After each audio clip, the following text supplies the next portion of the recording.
شہد بڑا میٹھا ہوتا ہے. عرب کے اندر ایک درخت پایا جاتا تھا، ایلوا اس کو کہتے تھے.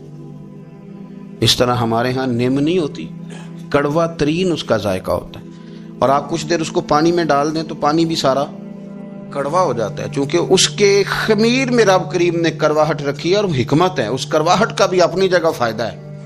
لیکن حضور سید عالم صلی اللہ علیہ وسلم نے ایک مثال بیان فرمائی، اور وہ بڑی سمجھنے کی ہے. حضور مثالیں دیتے تھے تو کمال ہو جاتی تھی، بڑے سے بڑا ان پڑھ بندہ بھی اس کی روح تک بات اتر جاتی تھی. کریم محبوب علیہ السلام فرمانے لگے کہ اگر ایلوا درخت کے کچھ ٹکڑے شہد میں ڈال دیے جائیں نا تو شہد سے زیادہ میٹھی چیز کوئی نہیں ہوتی. تو حضور فرماتے ہیں کہ وہ ایلوا کا درخت جو ہے وہ شہد کو بھی بگاڑ دیتا ہے، اس میں کرواہٹ پیدا کر دیتا ہے. حالانکہ وہ بڑا میٹھا تھا، اپنی جگہ اس کی مٹھاس میں کوئی کسی قسم کی کمی نہیں تھی، لیکن وہ ایلوا کے درخت نے اسے بگاڑ دیا.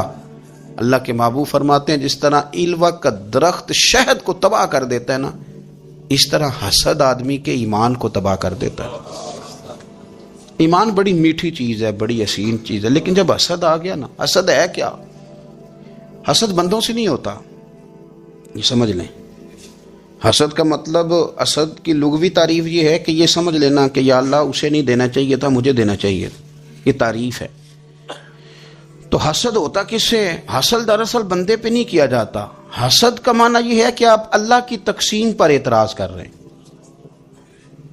آپ کا کہنا یہ ہے کہ یا اللہ یہ تقسیم ٹھیک نہیں ہوئی، معاذ اللہ یہ ادھر چلا گیا، یہ تو ادھر آنے والی چیز تھی. تو یہ آپ نے ڈائریکٹ جو مقابلہ شروع کیا، معاذ اللہ یہ تو آپ نے اللہ کی تقسیم کے ساتھ شروع کر دی. تو پھر دل میں بگاڑ آتا ہے، پھر انسان ٹوٹ پھوٹ کا شکار ہوتا ہے، پھر وہ کمزور پڑ جاتا ہے، پھر وہ ایسی باتیں کرتا ہے جو اس کے منصب کے مطابق نہیں ہوتی، کچی بات کرتا ہے، کمزور بات.